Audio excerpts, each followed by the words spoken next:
So I dropped these photos on Instagram, and I told everybody when I did this session that I was gonna do a complete tutorial on how I transformed this photo from outside to inside, but I never did it. So that's what today's video is going to be all about. Now, you guys are probably thinking, why did we shoot these photos outside in the first place? For Valentine's Day, she created her own little prop, you know, that heart prop, and it didn't fit in my house like we, you know, expected that it would. Our next option was to shoot outside. I didn't rent a studio or anything. But yeah, there was a lot of complications, but we ended up making it work. And I think, you know, the outcome of this photo shoot was really fucking dope.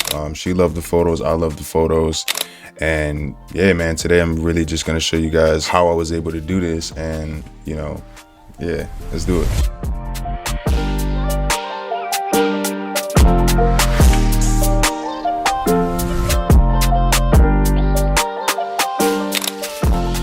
So the goal here is to be completely transparent with you guys and show you guys each step throughout my editing process to help you guys understand really what's going on here, how I'm doing what I'm doing, and you know, just the thought process behind everything to give me the result that I want, right? What I usually like to do is work on the raw image first, okay? So we got this raw image here. I'm gonna rename it. I'll always rename my layers. I wanna basically fix anything in the photo I feel like should be removed, cleaned up, added, whatever it is, right? So I'm just kind of like zooming in and out here on my subject. Anything that sticks out the most that I don't want in the photo, I'm gonna remove it.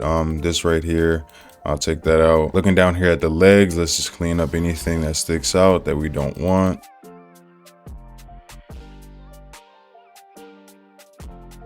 What I'm using right now is the patch tool. I feel like this gives me the most accurate and detailed results compared to anything else, like the remover tool, the spot healing brush tool, the healing brush tool. I don't really use any of those.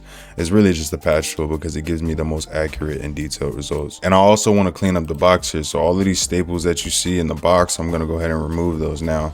I could use the patch tool, but for some things it's probably not going to generate me the result that I want. So to make things a lot more easier and quicker, I'm just going to grab the lasso tool, make selections, and you can do this. You see how I'm making one selection and then another one and then another one.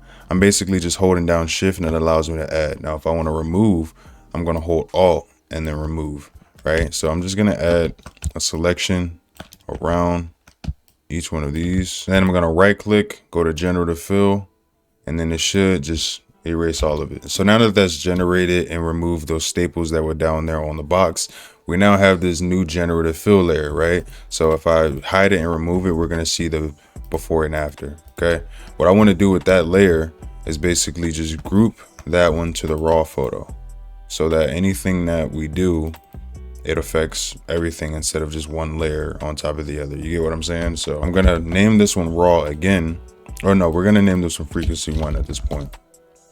Okay, and I named this frequency 1 because this is gonna be the layer that sorry. Boy, if you don't. And I named this frequency 1 now because this is going to be the start of our frequency separation layers. All right. So later on, I'm going to add another layer and it's going to be frequency 2. And then we're going to do all the whole frequency separation thing. But one thing at a time so you actually can keep up and understand what I'm doing. I want to re-add that raw file back. And the reason why I do this is because it always just helps me understand how far what I'm doing in the photo. So right now we got the frequency 1 layer and the raw layer. So I can just go back and just look at the raw layer to see everything that I've done, how much progress I made, what needs to be fixed, whatever. Okay, so now with this frequency 1 layer, I want to start smoothing the skin, okay? So before I cut anything out, before I remove anything, before I change the background and make it look like it was inside of a studio, I want to make sure that all, you know, the hard part is done first, okay? Well, this technically wouldn't even be the hard part. This would be the easy part. And I want to get this out of the way so that later on, you know, it's not something that I have to worry about. Okay, so frequency 1, I'm going to duplicate that layer and name it frequency 2. So now we have 2 layers, essentially the same pictures, just named different names. Okay, so frequency 1, we're going to hide this top layer. We're just click on the eyeball and hide that one. And on frequency 1, I'm going to go up here to filter. I'm going to go down to blur, Gaussian blur. And then I want to blur this just until the details in the face start to disappear. Now this is a pretty far away photo, so all the textures and details you won't even be able to see. I shot this on a 35mm lens, so all of those, you know, really small details you're not going to be able to see anyway. But if you look down here at the legs, we still see, you know, some lines, some creases in the knee, and all that other good stuff. We still want to be able to see the lines. We just don't want to be able to see the textures and the details. Okay. So we're going to click OK. Now we have a blurred image, and then on the top, on the frequency 2 layer, this layer should still be, the original photo. So what we want to do with this one is we want to detach all the details from this layer. Okay. And how we're going to do that is go up here to image, apply image, go to invert layer. You want to change this to the frequency 1. So essentially what we're doing here, all the details that are on frequency 2, because it was the original file, you guys saw how we blurred frequency 1. All the details that are on the original photo, we're basically just kind of like extracting them from the image onto a gray image. Does that make sense? You want to make sure the layer is on frequency 1. Make sure that this is on invert. Make sure the blending option is on add. Make sure the opacity is at 100%. The scale is at 2. The offset is at 0. Make sure these 2 boxes are unchecked. Channel RGB, and click OK. If you did everything correctly, you should have this gray image. And if you zoom in, we can see all of those details just kind of like on this gray image. Okay. From here, over here at the blending options, we're going to change this to linear light, and it should bring it back to its original form. So now we have this gray image with all the details on it, and then we have this blurred background. This is what your layers should look like. Now we're going to start smoothing the skin. So over here at the brush tools, we're going to right click and go to mixer brush tool. You want to make sure that you have all of these settings that you see up here. Everything that my mouse is going over right now, you want to make sure that you have all of these selected. Okay. So the wet needs to be 9%. The low needs to be 75%. The mix need to be 100%. The flow at 100%. You want to make sure that, I don't think the degree actually even matters in which the brush is, going, but you want to make sure that you have sample all layers. Okay. So what we're going to want to do in here, just start smoothing the skin where, all right, here's the trick to this, okay? Because I have a lot of people that I teach how to do this and they still do it wrong. You don't want to distort the colors, all right? You want to make sure that the highlights stay where the highlights are and the shadows stay where the shadows are. So if we look at the knee right here, I don't want to basically just kind of like go up and down and basically just like distort that knee. Like, that looks crazy. We don't want that. That's not how that's supposed to look. And even if we bring all the textures back and unhide the frequency 2 layer, we're going to zoom in and that still doesn't look right. It doesn't look correct, right? You want to make sure that you're kind of staying in the general direction of where these lines are going, okay? And we want to stay where the highlights are and we want to stay where the shadows are, but kind of like blending them like kind of like into each other. You get what I'm saying? So give a good example of that. You'll see how like this very highlighted area up here, and then you have this very like shadowy area. I'm going to go over the shadow area, and I'm going to go over this highlight area, but where those two meet is where I'm going to blend. Does that make sense? Same thing for down here. Just kind of staying where the shadows are, going where the highlights are, but where this hard line meets is where I'm going to blend. And this is what this essentially does, what this method does is blend highlights and darks, but also remove any imperfections, any scratches, pimples, anything, any really small things that we left behind. It basically just clears all of that up. And you can see now how if I unhide or bring back this frequency 2 layer, you can see how natural that looks. That's how it's supposed to look, compared to like if you're just brushing over it and just distorting the entire thing and making it look crazy. This also works on the dress. Like, you're gonna notice like these wrinkles here. This also works on the dress. So we can smooth this out here, make sure all of that looks nice and smooth. This also works on backdrops. So if you ever have like a backdrop that has some wrinkles in it, this is a great way to remove those wrinkles in the backdrop. I've seen a lot of tutorials where people would say like, do this, grab the layer, and bro, all of that extra bullshit. You know what I'm saying? Nobody trying to go through all of that. Use this method. It removes the backdrop. It, removes the wrinkles from the backdrop easily. It removes wrinkles from clothes. It removes wrinkles from skin. It smooths skin, bro. And it's like literally all in one, like, step to do everything. So up here, you want to make sure you get your arms. You want to make sure you get the chest up here. Make sure we're smoothing everything. Make sure there's like no like, hard, discoloration, any like hard separation within the colors, anything noticeable. Definitely smooth that out. Stay where the highlights are, stay where the shadows are, but blend them where they meet. Make sure you get the face up here. Thing about the face here, you don't want to go over the lips, okay? You don't want to go over any really detailed area, because just like how I showed you down there at the knee, you don't want to distort anything. Okay, so let's say if I decided to, let's say if I wanted to, grab my brush and just go over the lips here. Like, look how wrong this looks. That's not how it's supposed to look. And then look how the photo looks now. If you are gonna go over the lips, make your brush really tiny and then go over the small details. Okay, so like we got this highlight point here, go over that. You know what I'm saying? Go over the chin here, grab the nose. You're gonna notice how I'm not like really going over like that really that line here over the nose, or I'm not gonna go over the eye. That's how you do it. So this is the raw photo. You're gonna notice how the knee looks, how the foot looks, how the arms, how the chest looks, how the face looks, and then look at how this now, even the clothes, like pay attention to how the wrinkles in the clothes, and then look how it looks now. Boom. All of those wrinkles, most of them, at least, are gone. Now, if we want to get more of those wrinkles gone, we're going to go up here to the frequency 2 layer, or in other words, the details layer. So we're going to name this one details layer. And then we're going to name this bottom one, which is frequency 1, the colors layer, because that's what it is, right? So this bottom one has all the colors on it. You can't really see the details, but all the colors, all the lines are still on this layer. The top one is the layer with all the details, essentially. So on this details layer, we can zoom in and we can grab the patch tool like we were before. And then all of these lines that you see in the wrinkles, all these wrinkles that you see in the dress, sorry, we can just grab them and then remove them to a clean spot.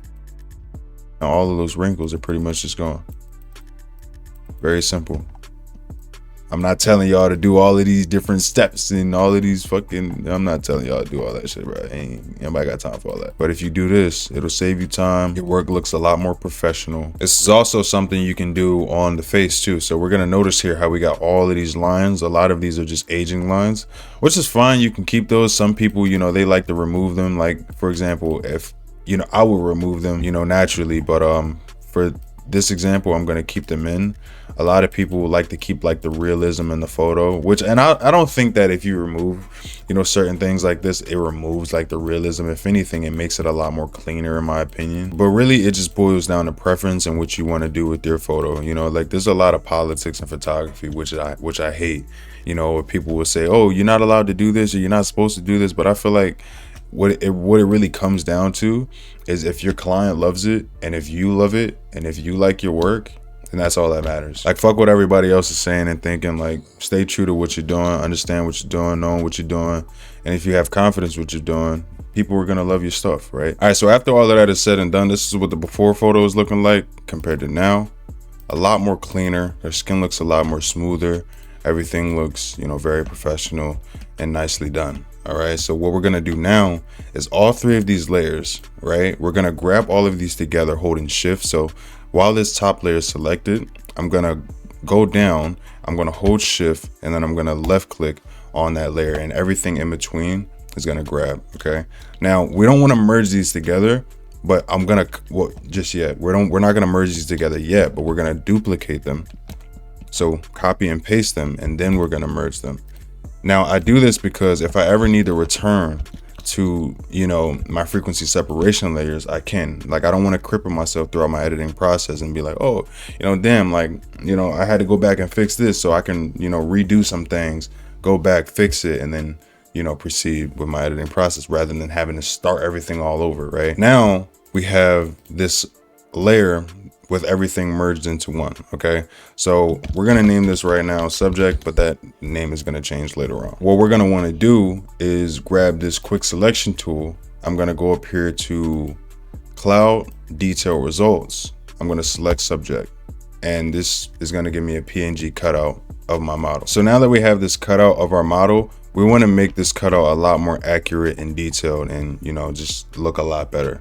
So in some areas we can go to this positive, I guess I'm gonna call it like, what is it? Positive charge or whatever. I don't know, bro. Whatever, this positive icon. And then we're gonna add, some in some area, or right here I can remove, let's see. Remove this, boom. Over here, we can fix this right here. Let's remove this, clean up around here, around the hair. Boom, cool. Cool, just checking everything, making sure everything looks good. We're gonna clean up the flowers over here. Add some. Boom. Cool. So now that we have our cutout, we want to make sure that everything is absolutely perfect. So we're going to go up here to select the mask, and we're going to see if there's anything that was in the photo that it didn't quite catch, right? So I'm going to zoom in here. Hair we can fix up a little bit. So I'm going to grab this refine edge brush tool. And I'm just going to go through and fix up certain things. Everything looks good around the hair. Everything looks good around the legs. So after clicking OK, we have this cutout or this PNG of, you know, the model. So now what I want to do is I want to basically just go through and start cleaning up anything that, you know, didn't work itself out. So on the hard round brush, I'm basically just going to go around the edges of the hair, just fixing up, you know, anything that sticks out. Right here, I'm just going to get rid of this entire area. Boom, let's do that. I think that looks pretty decent. Right here, I'm going to get rid of this. I don't like how this looks right here. Basically just going through and trying to make this line look a little bit more straight and cleaner. It's crazy to think about that I actually did these for like 13, 14 photos. That's crazy. I'm a fucking madman, bro. But I feel like it's all worth it, you know? Like when I actually do these projects like this, you know, people look at it and are like, wow, you know, and I feel like, you know, that's a huge plus and it makes it all worth it, you know? Like people were reaching out to me saying, yo, like, how'd you do this? Or, you know, I would love to learn this. And I started teaching, you know, these classes and people were really like, you know, getting so much value from it. And I feel like that's what makes it all worth it, you know? So yeah, I'm always in pursuit of trying to like learn and better what I'm doing. And it's like a very rewarding thing when people see it and appreciate it, you know? But anyway, after we have our PNG cutout, I want to basically just apply the layer mask. So I'm going to right click and click on apply layer mask. And now we have this PNG. What we want to do now is we don't need this background image anymore or this subject anymore, but we're going to keep it. We're going to name this background, or we're going to name it background raw. I mean, it's not the raw image, but kind of is. So now we got to start creating our white background, or, you know, our studio, whatever. So we're going to create an empty layer here, and I'm going to hide this for now. Let's hide all of these layers for now. So that is just like the white background. I'm going to kind of like resize this. I want her to be here. And then on this empty layer, we're going to name this, let's say background. Or let's say white background. I'm going to go up here to the rectangular marquee tool. I want to create this ground line kind of behind her, right? So I'm going to right click, go to fill, and I'm just going to make the contents white. Let's not even make it white. Let's do 50% gray. And then after we do that, I'm going to add another layer and basically just do the same thing. I'm going to go to where this line meets, and then I'm going to right click, go to 50% gray. And now we kind of have like a floor and a wall. And you're probably thinking, why didn't I just make the entire layer gray on just one image? Just, you know, make a whole complete square and just make that entire gray. Why did I have to create two separate layers and make a floor and a wall?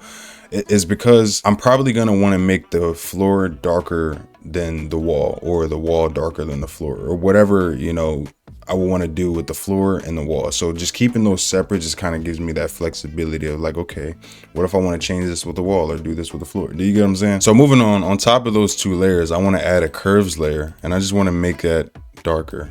So I'm just going to drop this exposure point to a darker color. And now that I'm thinking about it, I forgot to do something. I forgot to clean up this box. So let's do that really quickly. Let's go to the lasso tool icon here. And then we're going to go to the polygonal tool, and I'm just going to make a straight line here. And then inside that, I'm just going to erase just to make that line a little bit more straighter. And then I'm going to do that on the other side as well. Just grab a point here, make sure that meets. Boom, boom, boom. And then we're going to erase. So now that looks a lot more straighter. And then from here, I want to go to filter. I want to go to liquify, and then I just want to kind of like reshape that box to make it look a lot more like, you know what I'm saying? So boom, boom, fix that there. You can zoom in here, make it look a little bit more round. Nice on that side, over here as well. All right, so that's looking decent. That's how we wanted to look. Boom. Okay, so the next thing I want to do here is add some depth to this background. So the first thing I'm going to do is add kind of like a shadow behind her. How we do that is we're gonna double left click on this layer and bring up this, this layer style box. We're gonna go down here to drop shadow. I'm gonna move this over, and considering like this shadow, you're gonna notice how we have like the shadow here in her, her hair. And then you got, these shadows here. Like if you look down here, we got this shadow kind of here. The shadow is gonna be, well, this would be her right side or her left side if we're looking at the screen. I'm gonna basically just grab this, go down here to drop shadow, and I'm gonna grab this shadow and just move it over, right? After that, click OK. And then we're gonna go up here to layer. We're gonna go to layer style, and then we're gonna go to create layer, click OK. And now we have this PNG of that shadow. Next, what I'm gonna do is Control T, and we're gonna transform. I'm gonna right click, go to distort, and then I'm just gonna drag this down so that it kind of like, matches with the shadow and how it's supposed to look. And this is kind of why I created like a separate, layer, because I want to know where the floor and the wall meets. Okay, so for example, right here, when you have shadows, they kind of like separate, or not separate, but like they kind of curve and go around the creases of, its surroundings, right? So here for this shadow, what I'm going to do is I'm going to grab this rectangle marquee tool, and I'm going to make a, just kind of like a selection around that, and I'm going to meet it to where the floor meets, right? And then I'm going to Control T again, so that now when I move it, it only affects that top half and not the bottom half of that shadow. I'm going to right click, go to distort, and then I'm basically just going to drag this up to boom. So now we have this shadow on the ground, but it kind of curves around the wall, and it kind of like meets with her backside. You know what I'm saying? Now, realistically, this box isn't floating in the air. So why do we have this shadow under it, right? So to make it look a little bit more realistic, we're just gonna go ahead and remove that. So on the soft round brush, we're gonna just erase this. We can keep that flower shadow. That's fine. We're just gonna erase this right here. All right, so that's the first step done. The second thing I want to do here is kind of like create a, how do I say, like a spotlight. Okay, I want to create a spotlight, right? So how I do that, and the reason why I want to create a spotlight, is make her stand out more. And it also just kind of adds more depth to, the scene, making it look like an actual, like, studio, right? So we're going to name this layer spotlight. And then I'm going to go to this elliptical marquee tool and just make a selection around her. Like, well, let's do it like this. That's how I did it in the other photo. I'm going to do it like this. And then I'm going to right click, go to fill. We're going to go to white, click OK. And we want to make sure this is behind her as well as the shadow. I'm going to change the blending option to overlay. And then I'm going to go up here to filter, go to blur, Gaussian blur. And I just want to raise this up until the edges start to soften up. Now we can move this and play around with this however we want. We can just kind of play with this and go freely with it. Now again, on this bottom half, I'm going to hide this top layer. We're going to call this top, we're going to call this wall. And then we're going to call this one floor. Now what we're going to want to do here is, again, as I told you guys earlier, when you have light or shadows, it bends and goes around the areas in which it's surrounded by. So it's the same thing for this spotlight. Okay, so we're going to hide this wall for a second, and then we're going to go to the rectangular marquee tool, and then we're just going to grab this selection, and then I'm going to right click, go to, well, let's go to Control T first, right click, and then distort. And I just want to grab this and move it like this, because realistically, that's how a spotlight would actually be. Okay, so the next thing I want to do here, just to make this not look so copy and pasted, I want to kind of like add some reflection or glow into the ground from the heart. Okay, you know how like when you go into a studio sometimes and you got like that glass reflection in the floor? That's kind of the style or the look that I want to go for in this. So I'm going to make a selection or a cutout, or a selection around this heart. I'm going to make sure that this is under the subject, and then I'm going to just kind of like move this down a little bit, and then we're going to click OK. I'm going to go up here to filter. I'm going to go to blur. I want to go to motion blur. I want to make sure that this angle, let's see, Oh, that's too much. I want to make sure that this angle is kind of like on a 90 degree, or let's see, yeah, 90 degree angle. Let's drop this down to about, I think 120 is fine. And I just want to drag this down a little bit.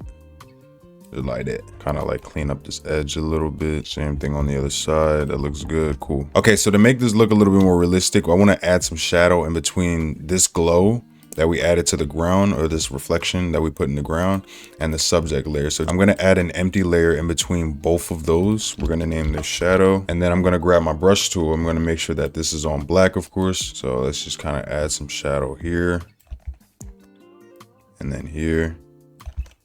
Let's do like this. We can erase anything that doesn't look good, but let's do like that. And then on that layer, I'm gonna change this to overlay, or let's do soft light. Let's do soft light. I like that one a lot more. And then we can just use the eraser tool and just erase and make this like a much more softer edge. It just needs to be like a subtle shadow, just to kind of add that like illusion that it's actually there. You know what I'm saying? But realistically, we don't really need that much shadow here, because again, you know, the shadow is on this side from her leg, and then the highlight over the shadow here. So there would be more shadow on this side compared to this side where that light was hitting. Now on the heart, I want to add another shadow. So above that subject layer, I'm going to add another one. We're going to name this shadow again. I'm going to grab the brush tool and then just go over that box with a shadow. Boom. And I'm going to name this overlay, change this to overlay, or soft light. Looks a lot better. I'm just going to grab the eraser tool again. Just go over and clean some of this up. Let's change the opacity and just remove some of this shadow here. I feel like this is too dark. I think that looks pretty decent. So this is honestly really just the gist of it. Let me just lower this background light a little bit more. Just kind of do that. Oh, why is this doing this again? But yeah, that's pretty much the gist of it. I'm going to add some more adjustment layers, like another curve layer. I'm going to raise the blacks a little bit. I'm going to drop the contrast a lot. I'm going to raise this highlight point. Drop the contrast a little bit more, raise the blacks. I want to go to my selective color layer, and then I'm going to go to white, and then just drop the blacks on that. Just a little bit. Makes her dress a lot more brighter, her teeth a lot more brighter. Even that backdrop, you can see. Wait, there we go. You can see. And then just to kind of add a little bit more illusion, right? Because that's really what we're trying to do in this entire photo, is really just all illusion, right? I'm going to add my name, or my business name, DF Media, right? I'm going to change this to white. I'm going to go to my font that I like to use, which is Horizon Bold. And then I'm going to just kind of like position this here. Actually, no, first, let me see. Yeah, let's position this like up here. And then what I want to do is right click on that. Let me make sure that the font or the size is where I want it to be. We're going to drop the size down to about like 2. Okay. Or not. Yep. 2. Okay. 2. There we go. Now let's make it 3 actually. I'm going to change this to overlay. And then I'm going to Control T to transform, right click. Wait, before we do that, we got to rasterize this. Rasterize. And then Control T, right click, go up here to distort, and then just kind of like make it look like it's kind of like flat on the ground. And I want to put it next to the box so that when people look at it, it's like, oh my God. You know what I'm saying? It's like, how did he get his name on the ground like that?